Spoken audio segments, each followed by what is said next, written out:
దగ్గర ఉద్రిక్త పరిస్థితులు నెలకొన్నాయి. మోహన్ బాబు ఇంట్లోకి వెళ్లేందుకు మనోజ్ ప్రయత్నించగా అడ్డుకున్న పోలీసులపై మనోజ్ ఆగ్రహం వ్యక్తం చేశారు. నా ఇంటికి నన్ను వెళ్లనీయకుండా పోలీసులు అడ్డుకుంటున్నారని మండిపడ్డారు. హైకోర్టు అనుమతి ఇచ్చినా నన్ను వెళ్లనీయటం లేదన్నారు. CM Revanth, deputy CM Bhatti దీనిపై స్పందించాలని కోరారు. మంచు మనోజ్ కావాలని ఇదంతా చేస్తున్నారని ఆగ్రహం వ్యక్తం చేశారు. నేను ఒకటే అడిగాను, సార్ హైకోర్టు ఆర్డర్ ఇదిగోండి, మీకు కూడా షేర్ చేశాను సార్, మీకు వచ్చేసి ఉంటుంది ఈ పాటికి. హైకోర్టు ఆర్డర్ ఇచ్చాను, లోవర్ కోర్టుది చీటింగ్ చేశారు, కమిషనర్ గారు బాండు, ఇవి మూడు ఉన్నాయి, ఇవి చల్లవంటాడు. పోనీ రాసి ఉండంటే మీరు రాయకూడదు అంటారు. పోనీ ప్రెస్కి చెప్పమంటే మేము చెప్పమంటారు. సరే ఏ అధికారంతో నా ఇంట్లో మీ ఇంటికి వెళ్ళేదని మీకు ఆర్డర్ కావాలంటాడు. మీరు ఇంటికి వెళ్ళేదని మీరు ఆర్డర్ తీసుకుంటున్నారా సార్ అని. లేదు మీ నాన్న చెప్పాలి మాకు అంటున్నారు. సార్ అది కోర్టులో అని సార్, మీరెందుకు మా నాన్న మాట వింటున్నారు, మీరు కోర్టు మాట వినాలి కదా సార్ ఏసీపీ గారు అంటున్నాను. లేదు సీఏ గారు ఏసీపీ గారు లేరు, మోహన్ బాబు గారు చెప్పాలి అంటున్నారు. సార్ ఇది ఎక్కడ నేను సార్, ఇంటి లోపల మా నాన్న లేరు, ఎవరు లేరు, మా పెట్స్ ఉన్నాయి, 25 మంది రౌడీ షీటర్లు ఉన్నారు. నేను డ్రోన్ పంపిస్తాను సార్ చూడండి సార్ అంటే పంపించద్దు, మేము చూడకూడదు. పోనీ నేను ఇక్కడ ఉంటాను సార్, మీరు లోపలికి వెళ్ళిన పెట్స్ నేను కుక్క పిల్లలన్నీ ఇచ్చేయండి సార్, తీసుకెళ్ళిపోతాను. 3 ఉన్నాయి సార్, వాళ్ళు నీళ్లు పెడుతున్నారు, ఏం పెడుతున్నారు, ఎండాకాలం చూసుకుంటాను సార్, పిల్లల్లా పెంచుకుంటాం వాటిని. మేము నా కారు మీరు వెళ్ళి తండ్రి సరే దండం పెట్టుకున్నాను, కాలు పట్టుకుంటాను సార్ అన్నాను. నేను కళ్ళల్లో నీళ్ళు వచ్చేసింది, ఆ పెట్స్ వచ్చేసి గేటు సందుల్లో. మీకు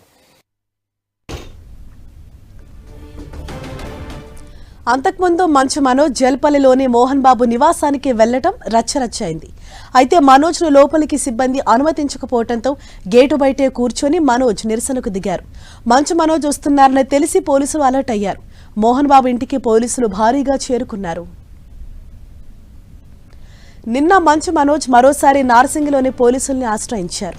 తాను ఇంట్లో లేనప్పుడు తన కారుతో పాటు తన ఇంట్లోని కాస్ట్లీ వస్తువులను తన అన్న మంచు విష్ణు దొంగలించాడని నార్సింగి పోలీసులకు ఫిర్యాదు చేశారు. తన ఇంట్లో ఉన్న విలువైన వస్తువులతో పాటు కార్లను ఎత్తుకుని వెళ్లారని చెప్పుకొచ్చాడు. తన ఇంట్లోని కార్లు విష్ణు ఆఫీసులో దొరికాయని చెప్పాడు. కొంతమంది గోడలు దూకి మెరి తన ఇంట్లోకి ప్రవేశించినట్లు ఫిర్యాదులో తెలిపాడు. ఇదే విషయంపై మరింత సమాచారాన్ని మా ప్రతినిధి సునీల్ మనకు అందిస్తారు. సునీల్, అంటే మంచు విష్ణు అసలు ఏం చెప్తున్నారు, అంటే లోపలికి ఎందుకు అనుమతించట్లేదని అంటున్నారు?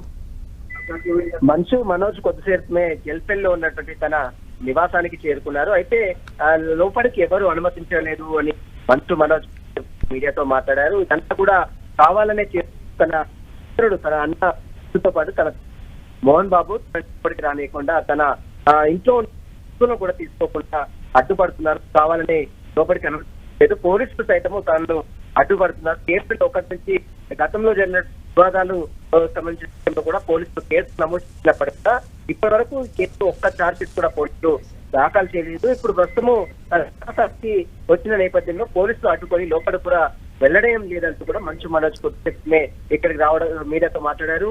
భైరవ సినిమా ఇటీవల తాను నిర్మిస్తున్నటువంటి భైరవ సినిమాను ఏదైతే ప్రమోషన్స్ విషయంలో అది రిలీజ్ సంబంధించిన విషయంలో విష్ణు తీస్తున్న సినిమాకు అడ్డుపడుతున్ననే తనను కుట్ర పన్ని తన మీద ఇటీవల తన కూతురు పుట్టినరోజు వేడుకల సందర్భంగా జైపూర్ వెళ్ళాను. ఆ జైపూర్ నిర్ణయాన్ని చూసిన తర్వాత తన మీద అక్కస్తోనే ఇదంతా కూడా తన ఇంట్లో ఉన్న వస్తువులను తన ఇంట్లో ఉన్న కార్లను పాత వస్తువులన్నీ కూడా పూర్తిగా ఈ దాడులు తన వస్తువులన్నీ కూడా మెచ్చేశారనేది మనోజ్ చెప్తున్న. మరి విషయంపై మరి ఖచ్చితంగా ముఖ్యమంత్రి స్పందించాలి, ఉప ముఖ్యమంత్రి డిప్యూటీ ముఖ్యమంత్రి కూడా స్పందించాలి. ఖచ్చితంగా ఈ వివాదం ని పూర్తిగా సద్దుమనే విధంగా చూడాలి. తాను ఎక్కడ కూడా తనకు. Right, thank you Sunil.